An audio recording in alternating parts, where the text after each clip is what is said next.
Well, Javonte Williams out for the year. A real bummer. Sorry about that, fantasy managers. Tyler Algier maybe stepping up for Cordero Patterson. We got two big injuries there. We got Jonathan Taylor questionable for Thursday night. Is this finally the week? Is this the big FAAB spending week, the big waiver wire week? Jamie, how's it looking in week 5?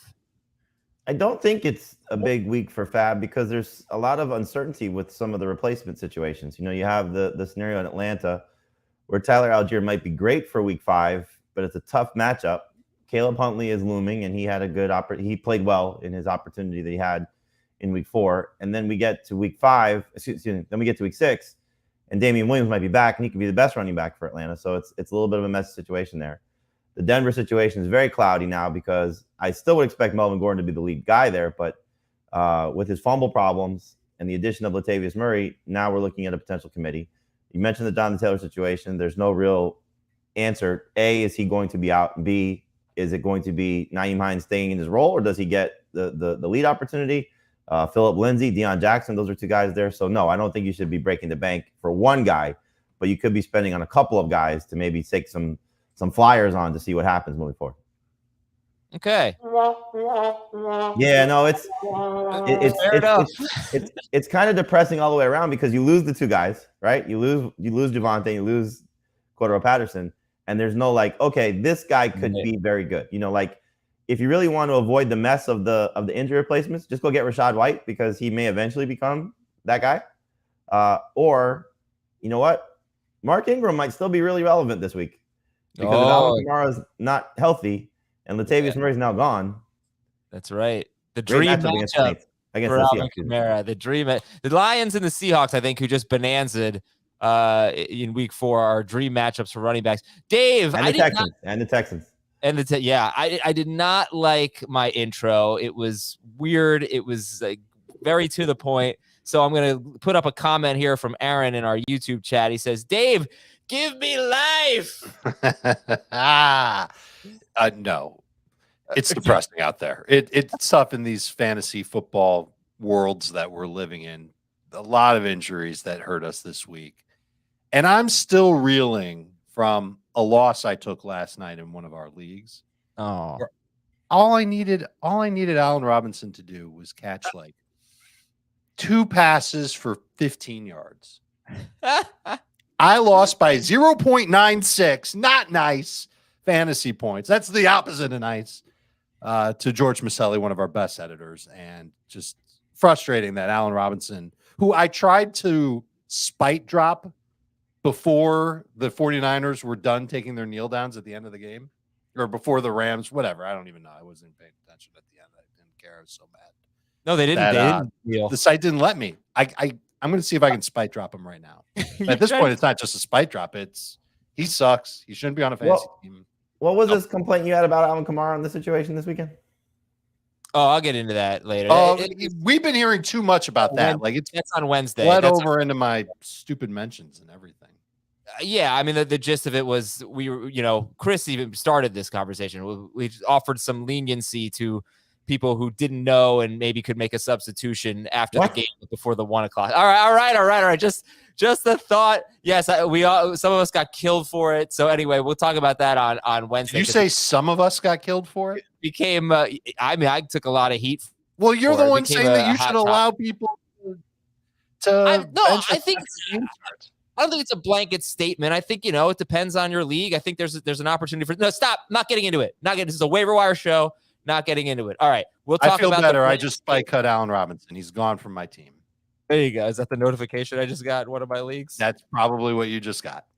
Okay. So anyway, Javonte out for the year, and he tore his ACL and his LCL. Melvin Gordon did have a neck issue, but he's fine. They have a Thursday game. Russell Wilson's a little dinged up. They expect him to play. They're hosting the Colts. Cordero Patterson on IR in the next 2 matchups. Look, I don't know if Tampa Bay's run defense is still great. It really has only been great for 1 week, but it's Tampa Bay and then it's San Francisco, and they are definitely great. So that's not a great outlook for the Falcons running backs. And Jonathan Taylor, we thought maybe there'd be a waiver wire opportunity or something like that, but he could play on Thursday. And if he doesn't, might be. Yeah. I don't know. I mean, Hines is 75% rostered. I don't think you're going to trust. Right, but it's the other two guys that you can take a chance on, and by Wednesday we find out Taylor's out and Deion Jackson is starting or Phillip Lindsay is starting, and then you're looking at that's a flex.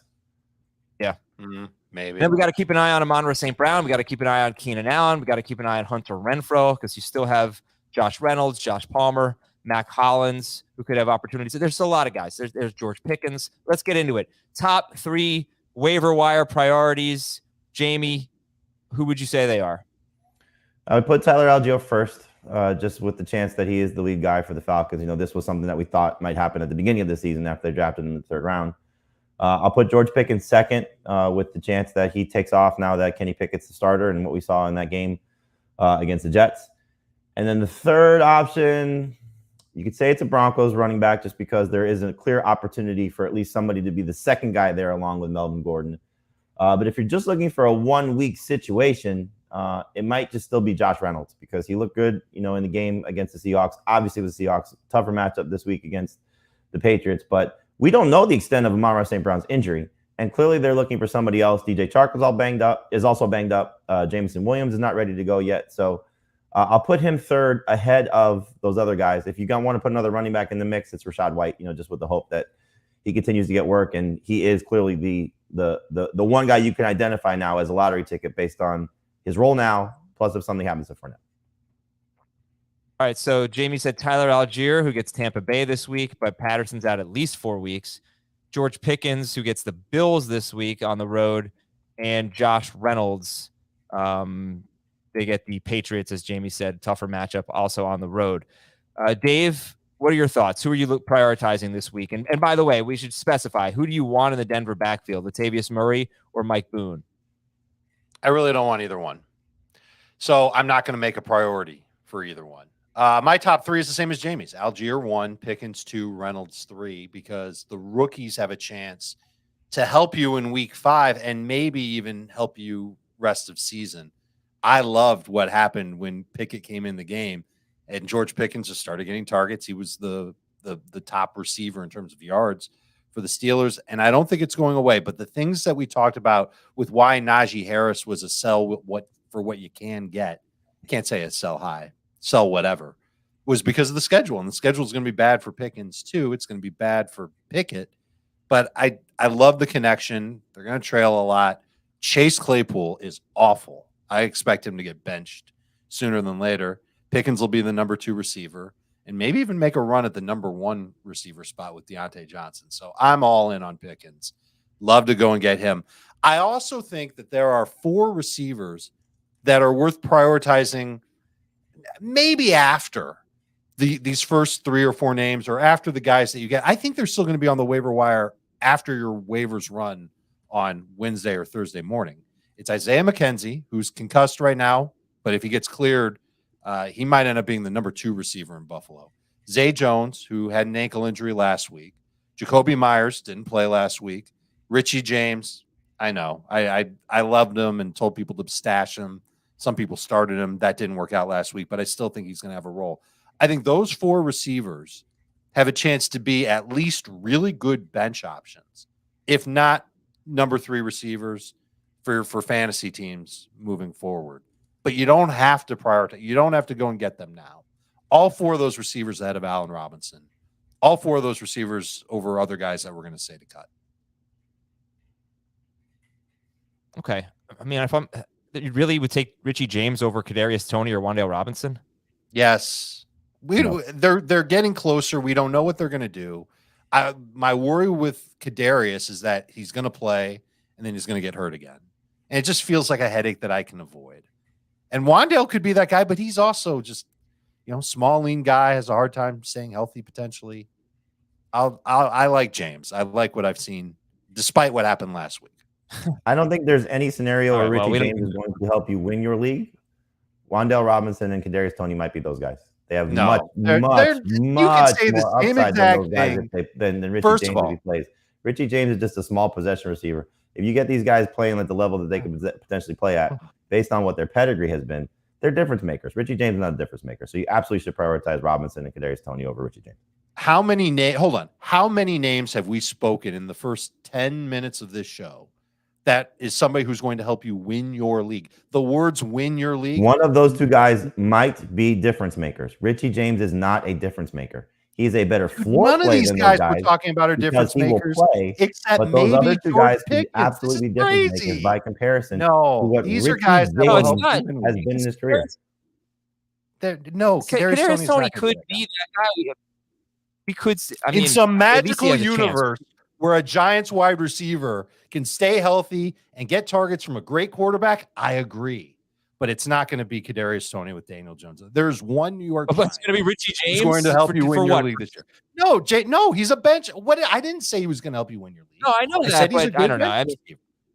Yeah, it's fine. I mean, I'm not if you're picking Richie stashing James someone- up with Wandale Robinson. He's literally fourth on my list of the post wins they had, so I don't care if you get him or not. Yeah, whatever. Yeah, he's not a priority or anything. But there are a lot of guys. I mean, Corey Davis, we haven't spoken about. Wide receiver. Agreed. He should be on the list too. Yeah, so we'll get to all those guys. Now, speaking of the Denver, I know this is the waiver wire show, but the Denver backfield. People want to know, what do you expect here? You know, how high? It's a little dismissive here. I mean, Melvin Gordon, this is how I phrased it on yesterday's show. This is how I framed it on yesterday's show. Melvin Gordon, last 2 weeks, has been really bad. He had a bad game in week 3. Why do I keep forgetting who they played? Like San Francisco. Best run defense in football, arguably. And Melvin Gordon had a bad game. And then he was terrible in week 4. And obviously he's fumbling. But if this Javonte Williams injury happened in the preseason, or if this Javonte Williams injury happened even after week 2, where you looked at Melvin Gordon and he still looked like he had some burst and he had a good role in the first 2 games of the year against Seattle and Houston, 2 of the best matchups, you know, I think everybody would be really high on Melvin Gordon. Things have changed over the last 2 weeks and he has had bad weeks. But I think there's an opportunity for him to still be a must-start player here. I want to know how you guys feel about it. All right, so Jamie, I'll let you have the first word. Give me your thoughts on the Denver backfield. Where do you rank Melvin Gordon rest of season and Boone or Murray? And will they have a role the same way Melvin Gordon has had a role with Javonte healthy? I think you should view Gordon as a high-end flex with the chance to be a must-start running back because the opportunity is there now for him to still reestablish himself as the best running back in Denver. Talent-wise, he's the best running back in Denver. And so, he's got to fix the fumbling issues. He's clearly addressing it in terms of how he's talking to his teammates and talking to the media, and he knows it's a problem. Obviously, the Broncos know it's a problem. And the fact that they sent a message to him, with how they were using him in the game against the Raiders is pretty telling that they're frustrated with his fumble woes. He comes in, he fumbles on his first carry. But now their hand is forced. If Javonte Williams is still there, they can bench him. I don't think they're going to keep him off the field for Mike Boone and the 32-year-old Latavius Murray. So he's got a chance to run away with this job. If he doesn't, they're going to use a second guy no matter what, whether it's Boone or whether it's Murray. I'm going to give a slight nod to Murray because of what Mike Boone's been in his career. He's a good special teams guy. He's not necessarily a guy that profiles as a lead running back. And so he made mistakes in that game too. The drop at the end of the game, that could have helped extend the drive and maybe they could have scored to keep it interesting against the Raiders, certainly from a gambling perspective. But he could have made the game a little more interesting at the end. I don't think they're probably in love with Mike Boone either. So does Murray have a chance after what he just showed in London to come in and be the lead guy? Maybe. But again, we saw this last year. He looked good at the start of the Baltimore season when he was replacing all the guys that were there. And then he fizzled out because, at 31 at the time, not 32. That's just, I think, where he's at in his career. So I'm going to say Gordon's the one. And then Murray and Boone in that order will compete to be the 2. I don't think Dave is wrong there in saying you don't want to prioritize those guys, but you should absolutely be looking to get them as a second waiver move because what if one of them does become the lead guy there? What if there's an injury to Melvin Gordon who continues to fumble and becomes the lead guy there? Any volume situation is worth having on your fantasy team. And so he's going to be one of the 2, Murray or Boone, is going to be in a potential volume situation. So don't break the bank for any of those guys, but you should certainly be trying to roster them. And definitely over Richie James. Okay, I will agree on that. All right, Dave, anything else you wanted to add there? Melvin Gordon's 29 years old and he can't hold on the football. He's averaging less than 3 yards per carry in his last 2 games. They just brought in a 32-year-old running back to add depth to their unit. This is a team that's going to end up throwing more. I'm trying to find their pass run ratio and I'm coming up short finding it on my, just found it. But this is a team that I think is going to become quite pass heavy moving forward. I think they're going to learn to not trust these guys. I'd be surprised if any one of them breaks out. Denver's already they've been a little more run heavy compared to the rest of the league, but I bet that flips. I bet they become a Russ centric offense. Melvin could score touchdowns. He could be a good flex. I think that he could benefit if they get pass heavy here, because I think he could catch a lot of passes, and or at least maybe 2 to 3 a game, something like that. And he did have 5 catches against San Francisco. I think if you're 1-3, 0-4, I think he's a good guy to go after. Because there are a lot of people that are going to be split on Melvin Gordon. Some people think he sucks, and Dave's out. It sounds pretty low on him. There's a big opportunity here for Melvin Gordon. I don't understand the fumbles. 4 fumbles in 4 games is outrageous. He's fumbled 3 or 4 times in each of the previous 3 seasons. And, he says he's had 11 fumbles in his last 3 seasons. Now he has 4 in the first 4 games. It's crazy. Probably not going to continue, but, obviously a big opportunity for Melvin Gordon. And like I said, 2 weeks ago, we would have been over the moon here. We're very excited about Melvin Gordon. Dave mentioned he's been under 3 yards per carry in each of his last 2 games. He had 3 carries in one of those games. So I think, not going to hold that against him. But what's Javonte been? I don't know. I think he's like 4.3 yards per carry this season. He hasn't been great. Their running game hasn't been great. And you know what? Their beat writer in The Athletic, sorry, I don't know his name off the top of my head. He said, whoever the running back is, the offensive line is going to have to do a better job. So I guess that's been a bit of a problem for them. Let's see, find the quote. No matter who gets the carries for the Broncos on Thursday night, the offensive line will need to perform better in order for Denver to establish a running game that has been inconsistent since the opener against the Seahawks. Oh, how about this? During the past 3 weeks, the Broncos have averaged only 0.75 yards per carry before contact, according to True Media. A figure that ranks 27th in the NFL during that span. So they need better offensive worst. Yeah, Javonte was getting 4.3 yards per carry. So he was doing okay. Yeah. All right, guys. FFT in 5 is a 5-minute version of this awesome show hosted by Chris Towers. So check out Fantasy Football Today, subscribe to that show, and get just a quick, every single morning, a quick piece of advice, players to add, players to trade for, starts, sits, all that on Fantasy Football Today in 5.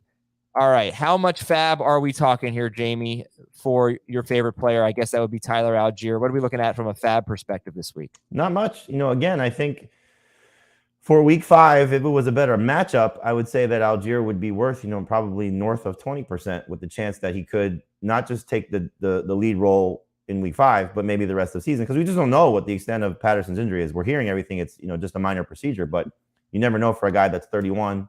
And at what point the Falcons will be in their season when he comes back. Clearly, they're off to a good start at 2-2. But the 2 things that give me a little bit pause for going all in on Algier is, 1, again, it's not a full season injury for Patterson, but 2, remember, and you've mentioned this quite a bit, that in week 1 they wanted to have a split between Damian Williams and Patterson, and Williams is a week away from being eligible to return from his rib injury. So by week 6. Williams could be the lead guy there. I would like to see Algier, because I always like to see the younger player get an opportunity. But Williams is certainly somebody that should be stashed for this week if you have an IR spot, and probably should have been stashed all along if you have an IR spot, just in case, he did get an opportunity once he's healthy. So now there's a path to it. And so I think, Algier, 10 to 15%, if you're desperate for running back, maybe a little bit more. But I wouldn't necessarily break the bank for any of these running backs, just because, again, it could be a situation where none of them has the lead role on their respective teams. Denver, we just talked about, and now the Falcons, same thing. Dave, if you saw George Pickens, he's 63% rostered. Maybe Robert Woods with the Treylon Burks injury. So it was another wide receiver in that. Tyler Boyd is in that range. Would you spend more than 20% of your FAAB on any player this week, specifically the wide receivers? No, and that includes Pickens. If I thought Pickens was a surefire league winner, then I would, but if it's let me amend it. If it's a keeper league, then I would, but he wouldn't be on the waiver wire in a keeper league. So right. That's the nice thing about this week, is that you shouldn't have to burn through too much of your FAAB, and yet there's still enough talent out there, especially at receiver, where you can get some players that you'll like. Okay. So, all right then. That's your FAAB discussion, not breaking the bank on anybody. Dave, I'll let you lead this since you brought up some of these guys earlier. But if you're in deep leagues, I want to address something real quick here. One of the comments I see a lot is George Pickens isn't available in any of my leagues. Like, what do you guys play in 10 team? Stop, please, with that. You stuff. sounded like Rodney Dangerfield there a little bit. George, my waiver wire doesn't get any respect.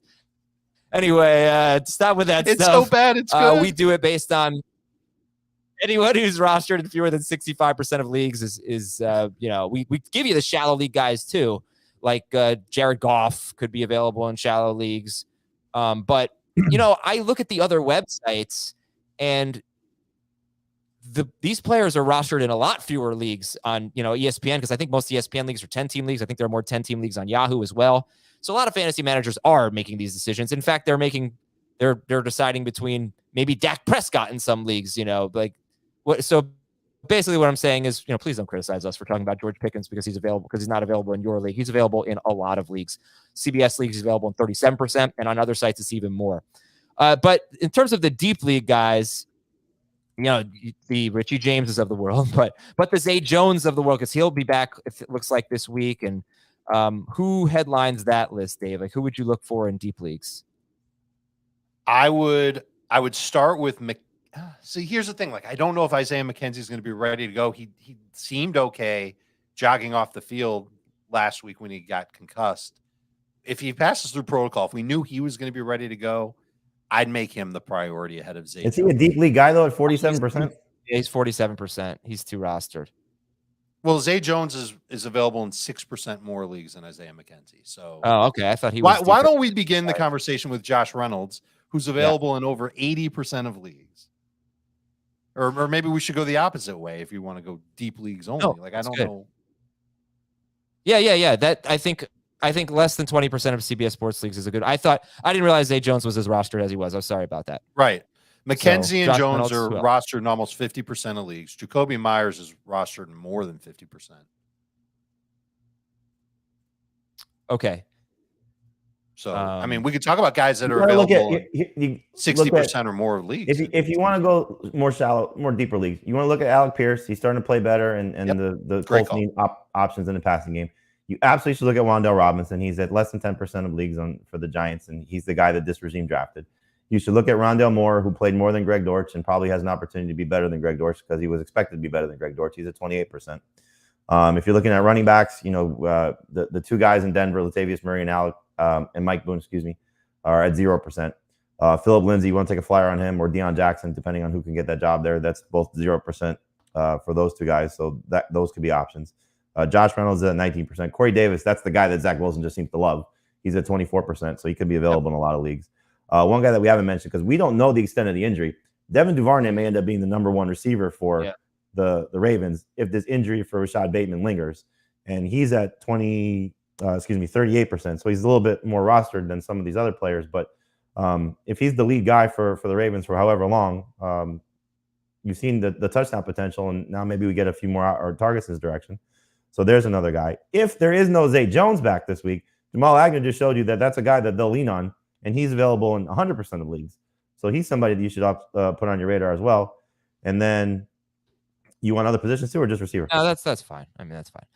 Okay, well, we have a lot more show to get to here, but I got to tell you about my Indochino suit. Oh, sad day yesterday. I had to take it to the dry cleaners. Don't have my Indochino suit until Saturday when it comes back from the dry cleaners, but I don't think I'll need it. But get yourself an Indochino suit. Get yourself a suit that you love wearing. It's really important, okay? A suit that you're fired up to put on. You customize every single detail. This is your suit. It fits you perfectly and only you. It is made by you and for you. Finding the perfect suit is impossible, but finding a suit that's perfect for you is simple thanks to Indochino. Get yourself to Indochino.com or visit a store. But if you go to Indochino.com, you can get $50 off any purchase with the promo code FFT. Now, they have a lot of other things. It's not just suits, okay? There's fall wear.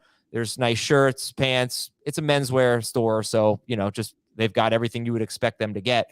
But you can get the custom fitted shirts, the casual wear, the outer wear, and plenty more. Always new designs and fabric options. I'm going to tell you, it's actually pretty fun to design a suit. All right, to go through the whole process and pick a lot of things they wouldn't even think about. This is pretty cool. Like, you're going to enjoy it. So go to Indochino.com. I cannot recommend it more highly than I am recommending it. I swear. I love it. I get compliments every time I wear it, and I'm going to get more. Get 50% off any purchase of $3.99. I'm sorry, $50 off. $50 off any purchase of $3.99 or more with the promo code FFT at Indochino.com. It's a good deal. I can't get you 50% off, but I can get you $50 off any purchase of $3.99 or more. Promo code is FFT at INDOCHINO.com. Again, promo code FFT. All right, let's get some more names out there for the people. Let's get our top. Actually, let me run through the news and notes. All right, Treylon Burks out indefinitely with turf toe. Rashad Bateman has a mid-foot injury. Keenan Allen day-to-day. Good. Josh Palmer, a mid-foot injury. Yeah, it almost sounds like a Liz Frank, and he was in a walking boot after the game. So the call on Devin Duvernay is a good one. Yeah. Keenan Allen day-to-day. And Josh Palmer, I was so disappointed in. I did not realize that he got hurt in week 4. I haven't seen any updates on him, but he didn't play that much. I hope he's back. Yeah, he did limp off the field at one point. So just keep an eye on that. But be great for Joe. He missed a lot of time. And I think, I'm sorry, Jamie. He missed a lot of time. I think that's why Josh Palmer stunk, but he's usually good without Keenan Allen. He usually plays 90% of the snaps. T. Higgins has an ankle injury, but he should be fine. Isaiah McKenzie, concussion protocol. Jahan Dotson's out 1 to 2 weeks with a hamstring injury. I'll ask you this later, but how about right now? No Jahan Dotson this week, and Tennessee is arguably the worst team against tight ends so far. Any interest in Logan Thomas on the waiver wire? It's not bad. Sure. Streaming option. Gus Edwards is going to start practicing. We'd be adding Gus Edwards if we don't have an IR spot. No, not yet. But clearly Kenyon Drake and Mike Davis are not getting the job done, and Justice Hill's now hurt. So something to keep an eye on there. Brian Robinson could be back this week, so he's not available in a ton of leagues, but if he is, get him. Russell Wilson, questionable, but expected to play. Don't know about Daniel Jones or Tyrod Taylor right now as the Giants are in London facing Green Bay. Tua Tagovailoa is out this week. It'll be Teddy Bridgewater at the Jets, and then maybe more for Teddy Bridgewater. Sam Darnold is eligible to return, but still not close to returning, and you got to think he has a decent chance of being their quarterback with the way Baker Mayfield's played. Yep. Shaquille Leonard on Thursday's game. He's out this week. Shaquille Leonard for the Colts. And big thing there for the Colts, their run defense has been so good. But DeForest Buckner played just 35% of the snaps in week 4. And they struggled against the run for the first time. So we got to keep an eye on him. He'll probably play. I don't know how healthy he'll be. Jacksonville lost a starting defensive tackle, Foley Fatukasi, and they struggled against the run against Philadelphia. We'll see if he can come back. Defensive end Randy Gregory for the Denver Broncos. He could end up on IR. Jamison Crowder broke his ankle. Noah Brown got a good report on his injured neck. And both San Francisco and the Rams lost starting offensive linemen last night. For the Niners, it was their backup left tackle who was starting in place of Trent Williams. So they're on to their third left tackle. All right. Whew. Top 3 priorities at each position. Dave, give me the quarterbacks to prioritize this week. It's a week-to-week deal. None of these guys are going to help you rest of season. My favorite is Geno Smith. I love the way that he's been playing, at least 20 fantasy points in 3 of his 4 games. The matchup gets tougher this week against New Orleans. There's no doubt, but I think he's making the most of playing with DK and with Lockett, and they're letting him throw. He's doing a good job, so I don't see that changing. Tannehill's my second favorite one on the list. Garoppolo is third. They are all available in at least 50% of leagues. You might be able to convince me on Bridgewater over Garoppolo. I like the matchup for Garoppolo against Carolina. Bridgewater gets the Jets. All right, so that's Geno Smith against the Saints, and Smith has been playing very well, and he's completing 77% of his passes. Ryan Tannehill. Yeah. Ryan Tannehill. Bizarro Russell Wilson. Yeah, and people, Seattle, I've been just reading a little bit about it this morning. People seem pretty sold on it. I think it's probably a little premature, but he is also number 1 for you, Jamie. So Dave said these are week-to-week guys. He said Smith, Ryan Tannehill against Washington, Jimmy Garoppolo against Carolina, and Teddy Bridgewater would be 4th. Do you, Jamie, think Geno Smith has staying power and can help us all year? Yeah, I mean, not as a must-start guy in a 10 or 12 team league, but certainly in a 14 team league and in deeper 12 team formats. I mean, think about where Matthew Stafford is right now, and his struggles and what his offensive line looks like and some of the matchup he has coming up. Gino's doing what we wanted Russ to do for the last couple of years. He's leaning on his two top receivers. He made plays with his legs last week. 49 rushing yards is impressive. He can do that. We know he's got that in his arsenal, not to that level on a week-to-week basis, but 15 to 20 rushing yards. He gives you an extra point or two. That's a nice thing. So yeah, I don't mind Geno Smith right now. He's been one of the best surprises so far this season. I would put Kenny Pickett third. With the upside of what he can be. There's another guy that we know is going to use his legs. Terrible matchup this week, clearly, but he's somebody that I know. I'm in a couple leagues where I'm struggling at quarterback, where I had Stafford. One league where I lost Trey Lance and the waiver wire is bare. I'm going to make a play for Kenny Pickett to be my second quarterback, and with the hopes that he could be the third guy. So I have no interest in Jimmy Garoppolo whatsoever. This is a guy that's never averaged 20 fantasy points per game in his career and is averaging 12.5 points per game his last 2 weeks. So he's somebody that I'd be cutting if you have him in one quarterback leagues. I'd have more interest in Teddy with the chance that he's good in the Dolphins offense. And if you want to talk week to week, Bailey Zappi, baby, against the Lions. I mean, there's a chance for him to fall into 20 fantasy points, knowing how bad the Lions have been. So if you're just a desperate 2-quarterback super flex league, and we don't get Mac Jones and we don't get Brian Hoyer, if I'm the Patriots, I don't even bother with Brian Hoyer at this point. I'd rather just play Zappi. Agreed. And so he could be an interesting option, if you're stuck, and he's available in 100% of leagues. Hey, a quick thing. Don't forget about Andy Dalton, Papa Jameis. Yeah, either one. But it's a little clouded just because of the scenario of will Winston play. If Winston does play, yeah, it's a great matchup. If Winston doesn't play, Dalton, same thing. I think you asked the question about spending your FAAB budget. 2-quarterback super flex leagues, people are gonna have to spend some money, because there are guys that are now available. We don't know how long Tua is out, so Teddy's gonna go for probably I'll say at least 15 to 25% of your budget, depending on what your situation looks like. Zappi, because of his matchup, should get some interest. Obviously, Pickett's not rostered across the board. I usually look, and I could be wrong. This is my gauge. Anybody that's rostered in fewer than 30% of our leagues, I think there's some chance that they could be available in 10-team 2QB or super flex leagues. So those guys could potentially be available. Even Geno, who's at 24%. People might not have been buying in. So there's a chance that these guys could be helpful for you. And if they are, we saw Heath in our league, granted it's a little bit deeper, 12-team league. He spent 100% of his FAAB budget on Jimmy Garoppolo. That's extreme. Yeah. But there are people that could be in those type of situations that you don't have a good second quarterback. Trey Lance was your guy. Your other guy's struggling. You may be stuck.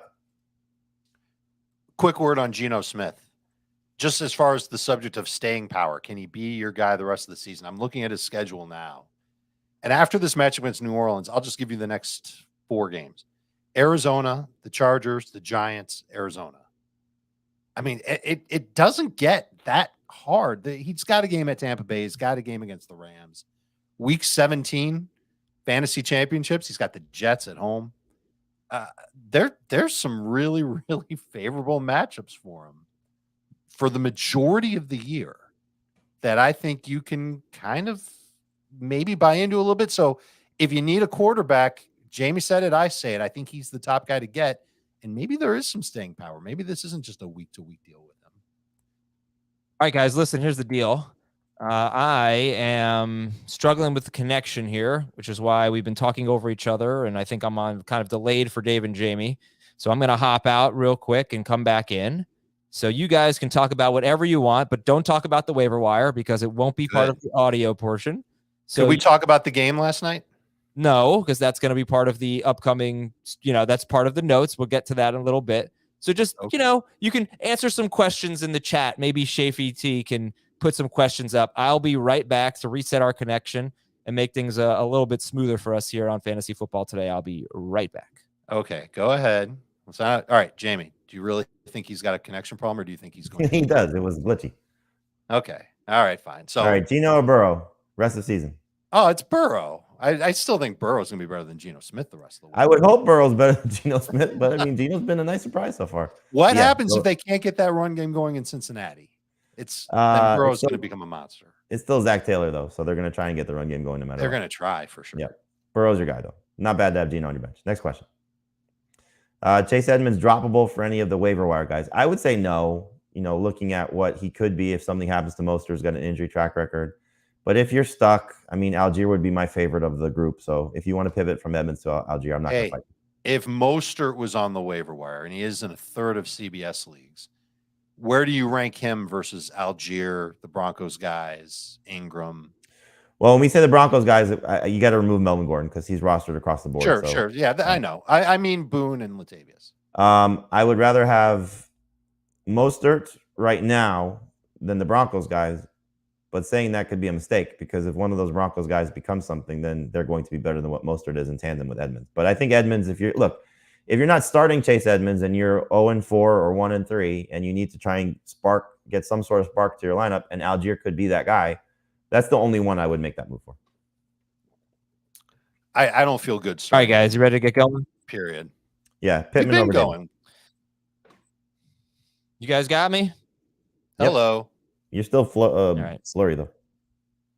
Yeah, I think I've got some bad weather where I'm at, so I think it's just affecting my connection. So we'll do our best. I'm sorry about this, everybody. All right, let's get some names. We probably talked about this already, but Jamie, who are the top waiver wire priorities at running back?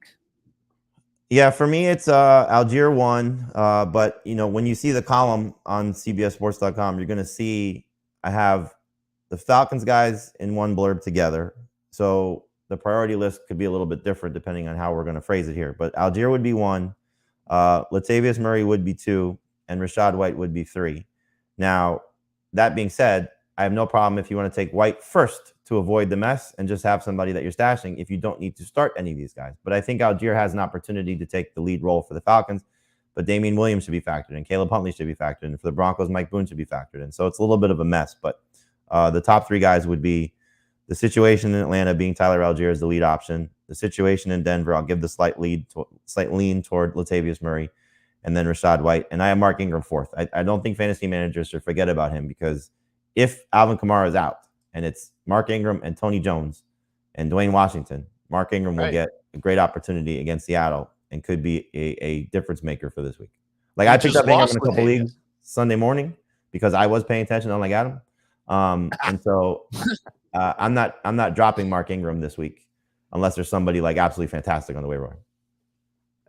I was paying attention. I was just saying, if you're in California or something like that, and it's 6:30 in the morning, and Kamara is a surprise inactive, I felt bad for you. Okay, wide receivers. But you say surprise inactive. It's not like it's 2 minutes before the game starts. You have the news came out 2 hours before that happened. It was 4:30 in the morning in California. The people were sleeping. Look, I appreciate our audience, which is why they're saying that George Pickens isn't available in their leagues because these are serious fantasy players. The people that typically play on our site because, of how the payment structure is for our leagues are typically serious fantasy players. I understand for, the casual fantasy player that doesn't necessarily want to wake up at 4:30 in the morning or 6:30 in the morning to check their lineups. But if you know that you have a player that has some semblance of an issue, you got to be aware of that. Set the alarm. You go back to sleep. Look, I wasn't saying blanket statement, let someone make a move.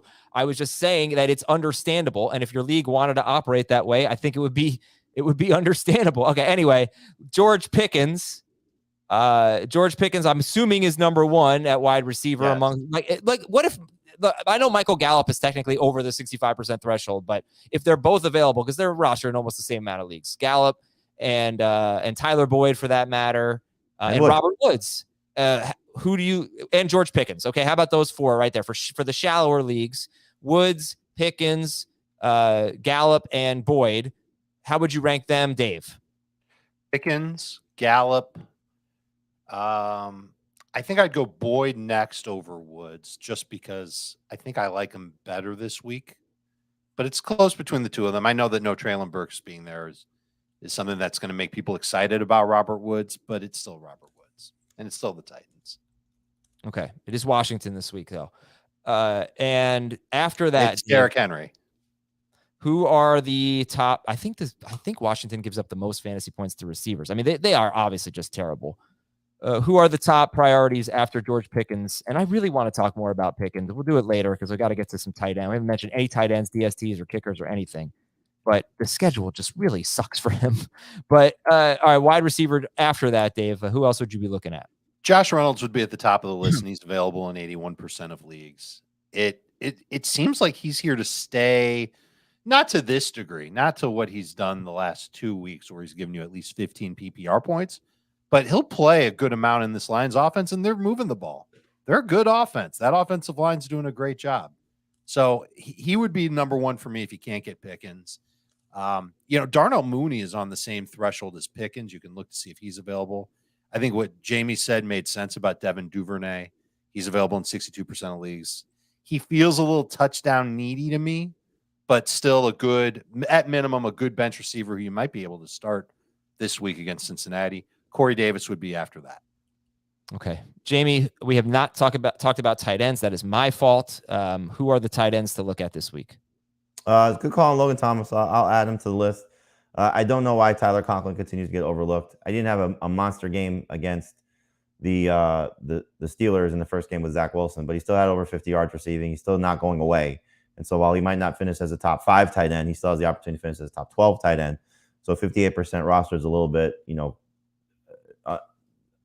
silly in my mind, just because of what he's been so far to start the season.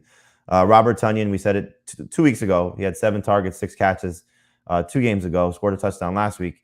It feels like there's something coming for him, a bigger role, bigger opportunity. Didn't have a lot of targets, but as he's getting healthier, I think Aaron Rodgers will start to lean on him a little bit more. So he's another guy that should be rostered. And I do think that Taysom Hill is going to be a cheat code because of what he's going to do at tight end. And so, especially if Jameis remains out, there's a situation at play here where if Jameis and this back injury lingers and they're going to be cautious with him, which they might, and Dalton gets knocked out and he's playing quarterback, we are right back to where we were, 2 years ago. I think it was 2 years ago with the other leagues. We didn't do this, but the other leagues that had him listed as a tight end only, and he was able to play quarterback.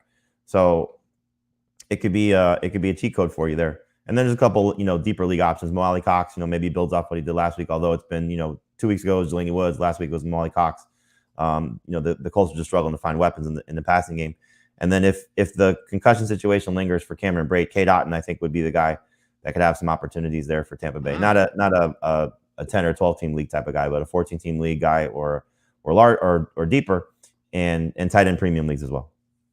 Here's the thing on Taysom Hill. I don't think it's just a Jameis thing. What if Kamara's out again? Because he's basically a running back. Well, I'm just play quarterback.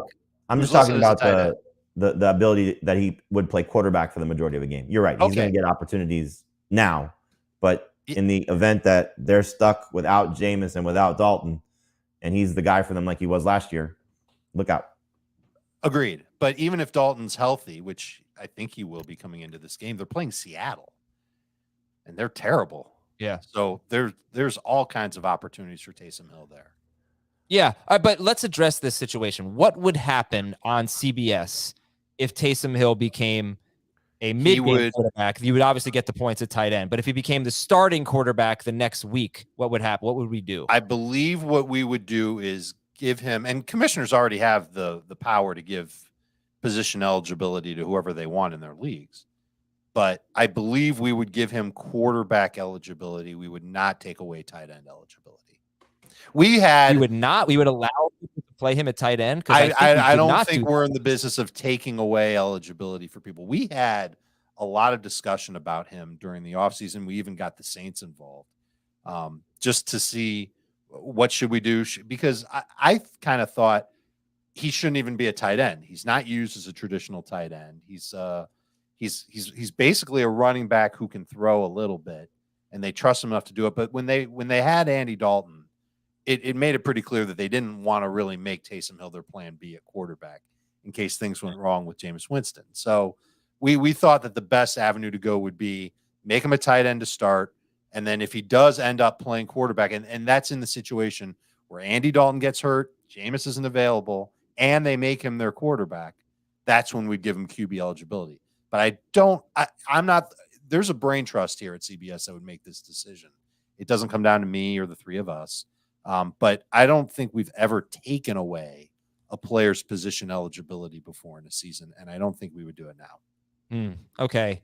I don't think that when he became the quarterback, that people were allowed to start him at tight end because it made everyone. We didn't have him listed as a tight end. Oh, okay. That was the difference. Right. Okay. It wasn't our leagues. Right. Other sites had him as a tight end. Okay. And Saints did. The Saints themselves didn't list him as a tight end on their website until after training camp this year. Our conversations with the Saints it was through their media representatives to their coaches was, is he really going to play tight end or is he going to have the same role? And they didn't want to give out that information to us because they consider that confidential information.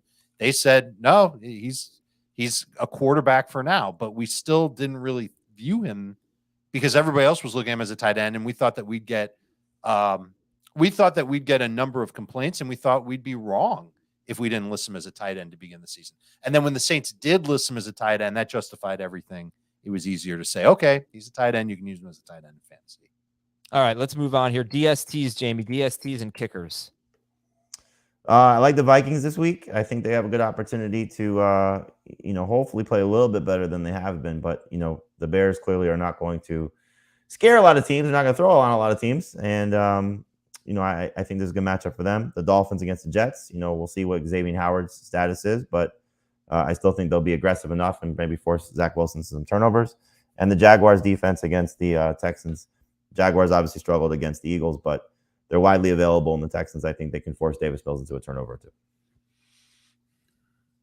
Kickers? Oh, kickers, I'm sorry. Kickers would be Will Lutz, home game against the Seahawks. You got Brett Maher, who's coming off a good game, taking on the Rams, and Graham Gano, who's the Giants MVP, according to Adam, taking on Packers in London. They would get another couple 60-yard field goal attempts. Maybe. All right. So, by the way, the Jacksonville DST against Houston, they actually ended up with a good game against the Eagles because they had a defensive touchdown, but they got shredded. But yeah, they've been pretty good this year, and they get Houston. So let me recap the priorities at each position. At quarterback, Geno Smith. You could look at Ryan Tannehill. Dave likes Garoppolo. Jamie, not so much. You could look at Teddy Bridgewater. Kenny Pickett, maybe more of a long-term thing. You're not going to start him this week against the Bills. But Geno Smith is the prize here. Would you start Geno Smith or Matthew Stafford this week? Geno Smith. I would be more I would also be interested in the Saints starting quarterback this week against Seattle. I don't know who it's going to be, but I think you guys would be relatively interested as well. I don't know where you rank him, but the problem is like Dalton played really well for the most part. 236-1. He's going to lose a touchdown or a goal line opportunity to Taysom. That's the problem. Like, can he get to the second touchdown? At running back, we're looking at Tyler Algier. We're looking at either Latavius Murray or Mike Boone. Jamie favors Murray. Rashad White and Mark Ingram would have a great opportunity this week if Alvin Kamara is out again. If you don't plan on starting Tyler Algier over the next 4 weeks, and we've made a pretty big case against why you should be aggressive, then maybe you just look at Rashad White or Mark Ingram and have a high-end backup there. Tight end, Tyler Conklin, Robert Tonyan. What's that? And Isaiah Pacheco. He's got 2 games so far this season with double digits in carries. Yeah, He's over 5 yards per carry in both of them. Tight end, Tyler Conklin, Robert Tonyan, and Taysom Hill. Wide receiver. There's a group of wide receivers who are rostered in about 65% of CBS Sports leagues. They are George Pickens, Michael Gallup, Robert Woods, and Tyler Boyd. You could look at them if they're not available. Josh Reynolds, Devin Duvernay, Corey Davis. And there are more to discuss as well. We'll get to that. DST's Minnesota against the Bears, Miami against the Jets, Jacksonville against Houston.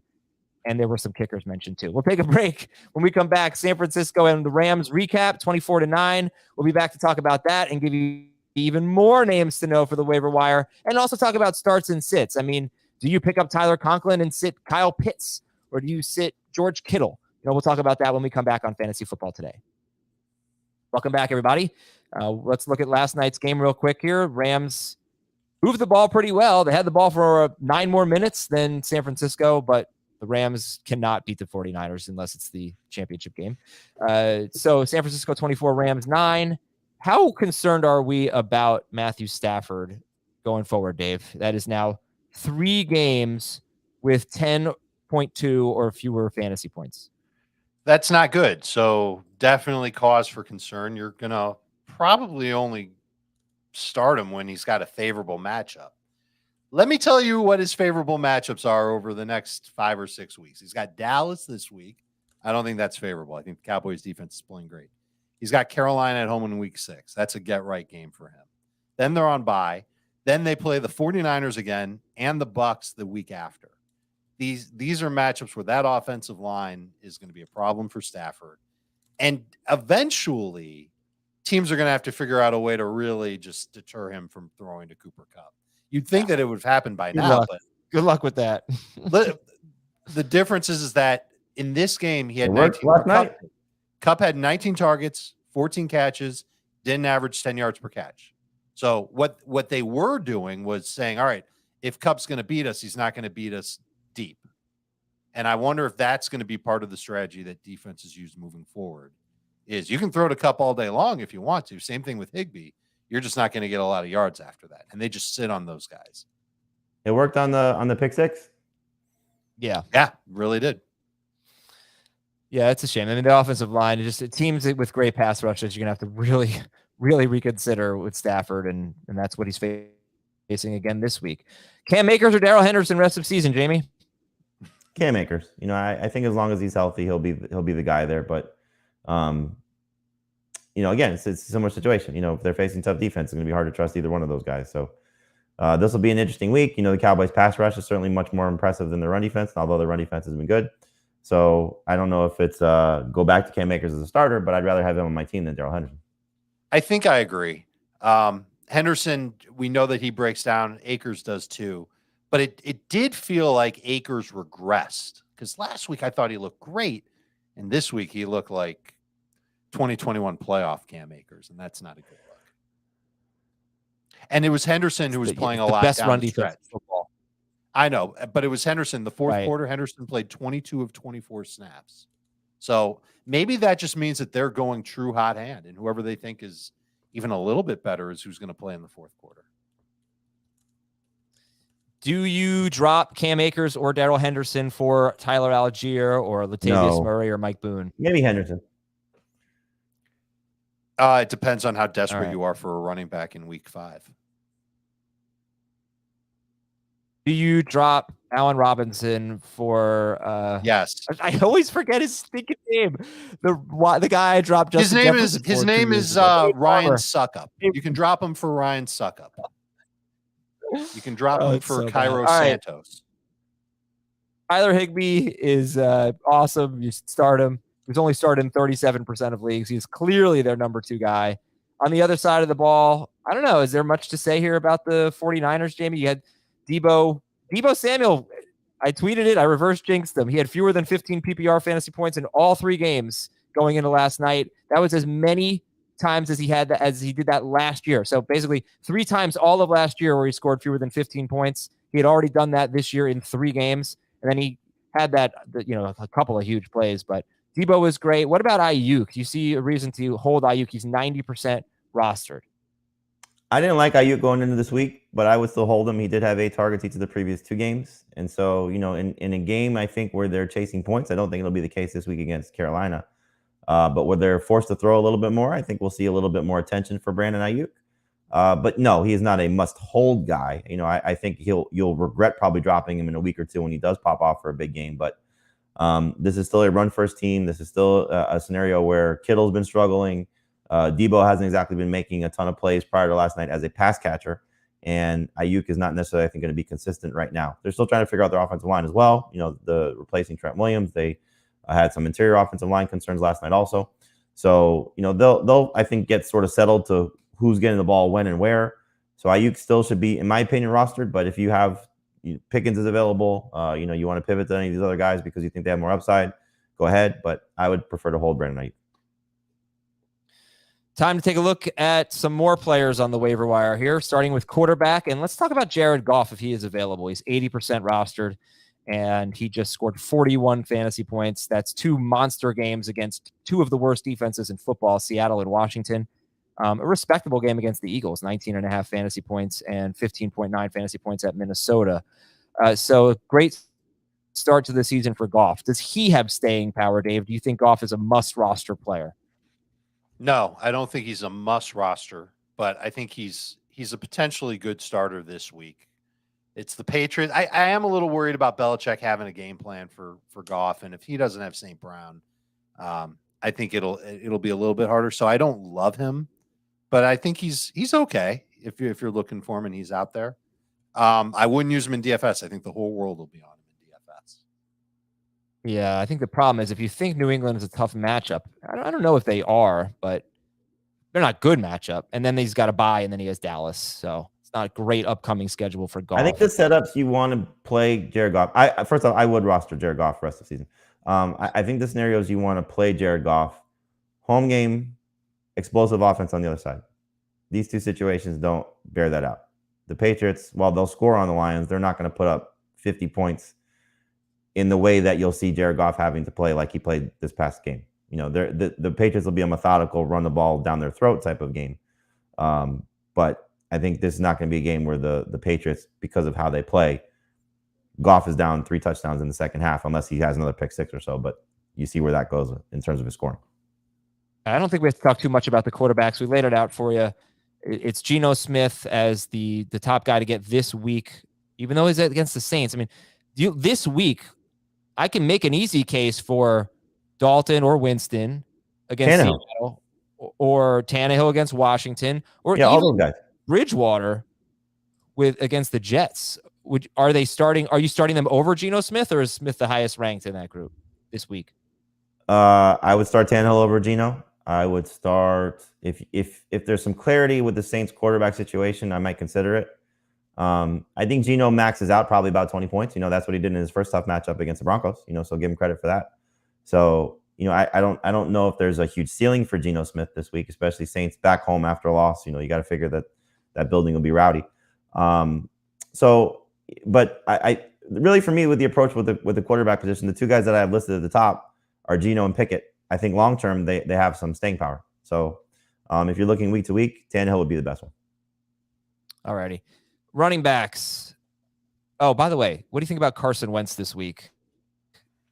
2 great games, 2 bad games against Philadelphia and Dallas. So a lot of people trouble here, but he gets Tennessee. Yep. Right. What do you think? They've allowed at least 22 fantasy points to each of the last 3 quarterbacks. I'm nervous. I know, but 3 straight quarterbacks have almost 300 yards. Go ahead. No, I originally had him as somebody to drop, but this week he could definitely play well. So yeah, I'm so sorry about the internet issues that I'm having today, folks. I don't know what's going on, but it's wreaked havoc on this show. All right. So would you drop Carson Wentz for Geno Smith or Ryan Tannehill? I would definitely drop him for Tannehill to start this week if Wentz has been my starter, and I would definitely drop him for Geno to be my backup if that's the case on my fantasy team as well. You can drop Wentz. All right. Running backs. You could look for Nyheim Hines, 75% rostered. You can look for Brian Robinson, 73% rostered, and Raheem Mostert at 67%. A lot of people are going to have a tough decision to make on Brian Robinson, who's been taking up an IR spot, and you might have to activate him maybe this week. Where do you think Robinson is rest of season? I think he can be a low-end number 2 fantasy running back rest of season, where he can have some surprise weeks, some big weeks, and then a lot of games where he's right around 14 carries and they're pretty empty. I don't love the state of the Washington offensive line right now. I don't know how long until it gets even a little bit better for them, but this is a team that wants to run the football, and he's their type of running back. North-south, physical, all that stuff, short yardage goal line guy. I think he's got some good potential. I don't think he's going to flub as long as he stays healthy. So you'd rather roster Brian Robinson than Tyler Algier? Yes. How about Raheem Mostert or Brian Robinson? Robinson. How about Raheem Mostert or Tyler Algier or Latavius Murray? If you're asking me, I'll take Algier over Mostert. I'll probably take Mostert over Latavius Murray. But anybody that's got a chance to have some significant role rest of season, I'll put out of Mostert, because you know the deal with Mostert. He gets hurt very easily. They're probably going to press him into their main running down role in Miami. Who knows how long that lasts? He's got 2 games so far this season with double digits in carries. In both those games, he's got at least 75 total yards. The problem is that he's losing touchdowns to Chase Edmonds. I know they've given him some touchdown opportunities. He just hasn't converted them. But he's losing touchdowns to Chase Edmonds. He's probably not going to get a lot of opportunities in passing down situations. So you're getting some empty work there. But still, if sometimes Edmonds, then maybe his role does increase. But he's not a must add or a must stash. But I don't know if he's on my team if I'm going to drop him either. Okay, and then what do you think about getting Phillip Lindsay or Deion Jackson? Any interest there? Not for me. So what I would do is it's more of a deep league situation. I think it's sort of similar to the Broncos scenario because we just don't know what they're going to do because the Colts have a guy. Whether they use Nyheim Hines in that lead role or not, we'll find out. The Broncos clearly have a guy in Melvin Gordon. The difference is there's a clear absence in Denver without Javonte Williams there. I think the thing that you can hope for is that because the game is on Thursday, you're going to get a practice report on Tuesday for the Colts, and if Jonathan Taylor is out, probably as expected, limited at best, then you could take a flyer on one of the 2 guys. I just give a slight lean toward Lindsay because of his experience. It could be Deion Jackson, and I wish I had an answer for you, so I apologize. But I think if you get to Wednesday and both those guys are unclaimed and you find out Jonathan Taylor's out, then you race to your waiver wire and hopefully you can pick up one of them with the hope that you get potential flex option. Again, we're talking deeper leagues at most. They're probably not going to be good because Denver's run defense is good, and Taylor has struggled behind his offensive line, so keep that in mind. But again, we know volume matters. In some cases, you might not have another option to pivot to in a deeper format. Wide receivers. We've talked a lot about the top 4 that are rostered in more than 60% of leagues. Pickens, Gallup, Woods, and Boyd. Josh Reynolds. I mean, if Amon-Ra St. Brown's going to play this week, where are you going to rank Josh Reynolds? If St. Brown plays. Low end number 3, high end number 4 receiver, better in PPR. Okay. If Rashad Bateman does not play against the Bengals, where would you rank Devin Duvernay, who's 38% rostered? Right. He'd be a probably in that same range, like low end number 3 in full PPR, lower than that in non. If Keenan Allen does not play, would Josh Palmer be ahead of Devin Duvernay, ahead of Josh Reynolds? No, not he might be ahead of Duvernay if you need somebody for this week. But again, just don't know what the status is of Rashad Bateman at this point. If this is a significant absence, you'd like to have a piece of this Ravens passing attack to some extent. I don't think it's a break the bank situation, but Reynolds clearly is not going to be a long-term option if Keenan Allen returns. But the fact that Keenan Allen walked off the field last week with a trainer and may have had a setback, Palmer might have some staying power. So he's right there with him. I'd probably prefer Palmer if you tell me that Keenan Allen's still out. All right, and we got Devontae Parker on the list. I'm not sure how much people are going to trust him, but 2 good games in a row. He only had 2 targets at Green Bay at a 24-yard. Had 24 yards and a touchdown. Gets Detroit this week though. Corey Davis. Yeah. Corey Davis, 7 targets from Zach Wilson, was pretty good at the beginning of the year with Zach Wilson. Gets Miami this week. Isaiah McKenzie still available in half our leagues. Jamal Agnew, it looks like Zay Jones is going to come back. And I know Matt Collins had a bad game, but Matt Collins faced Denver, and he plays almost every snap when Hunter Renfrow is out. So keep an eye on Matt Collins if you need someone. He's 37% rostered. And then you've got Kadarius Toney, Wan'Dale Robinson, Richie James for the Giants, Alec Pierce. 80 yards this week, 61 yards the week before. He didn't play a ton in week 4. Jamie, what's your interest level on Alec Pierce? I liked him coming into the NFL draft. I liked him when he ended up with the Colts, because of the opportunity there to get targets. And look, this run game is struggling. May not have Taylor this week. Probably going to see Matt Ryan, north of 35 pass attempts again. He already has a 50 pass attempt game on his resume this season. And, you go back to that week 1 game, he targeted Pierce in the end zone a couple times, should have maybe had a touchdown. If he scores in that game, despite the fact that he got a concussion and missed week 2, we'd probably be a little bit more excited about Alec Pierce. And so there's a clear path to production here. And so great guy to let your first run of waivers go through, maybe your second run of waivers go through.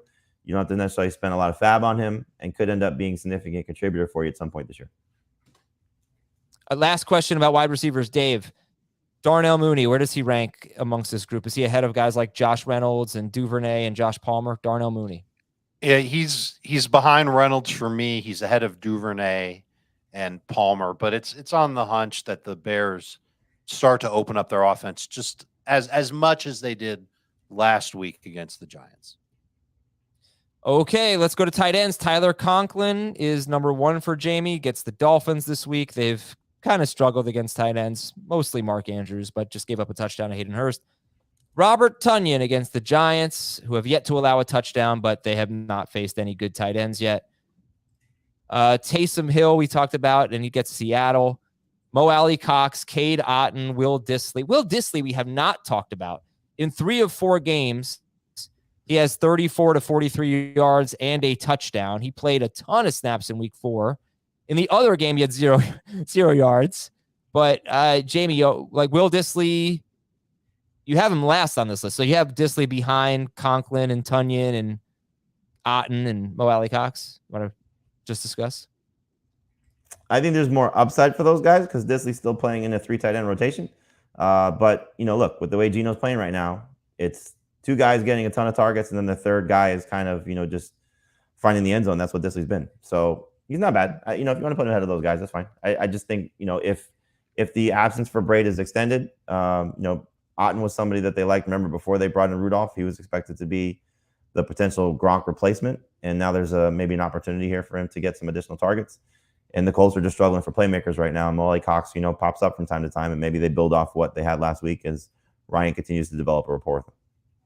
And how would you rank these guys, Dave? Irv Smith against the Bears, Daniel Bellinger against the Packers, and Logan Thomas against the Titans. Thomas would be first, Irv Smith would be second, Bellinger would be third. Okay. And DSTs, the Vikings, the Dolphins, and the Jaguars. Do you like the Saints this week against Seattle? Yes. Not as much as other defenses. Do you like the Titans at Washington? I do like the Titans against Washington. Okay. And we've got kickers, Will Lutz, Brett Maher, who Jamie added a lot of Brett Maher last week because he had a lot of Harrison Butker. I kept seeing drop Harrison Butker, add Brett Maher, drop Harrison Butker. So good job. And Graham Gano is how is Graham Gano not the number 1 kicker in fantasy? I mean, he's the best kicker in the world. Daniel Carlson for the Raiders is the number 1 kicker in fantasy. All right, we're out of here, everybody. Thanks so much for watching and listening. Sorry for the connection issues. We'll talk to you tonight. We got a live stream, 8 p.m. Eastern, answering your waiver wire questions, probably talking about cookies because Dan Schneider and I are on. We'll talk to you then, youtube.com/fantasyfootball today. See ya.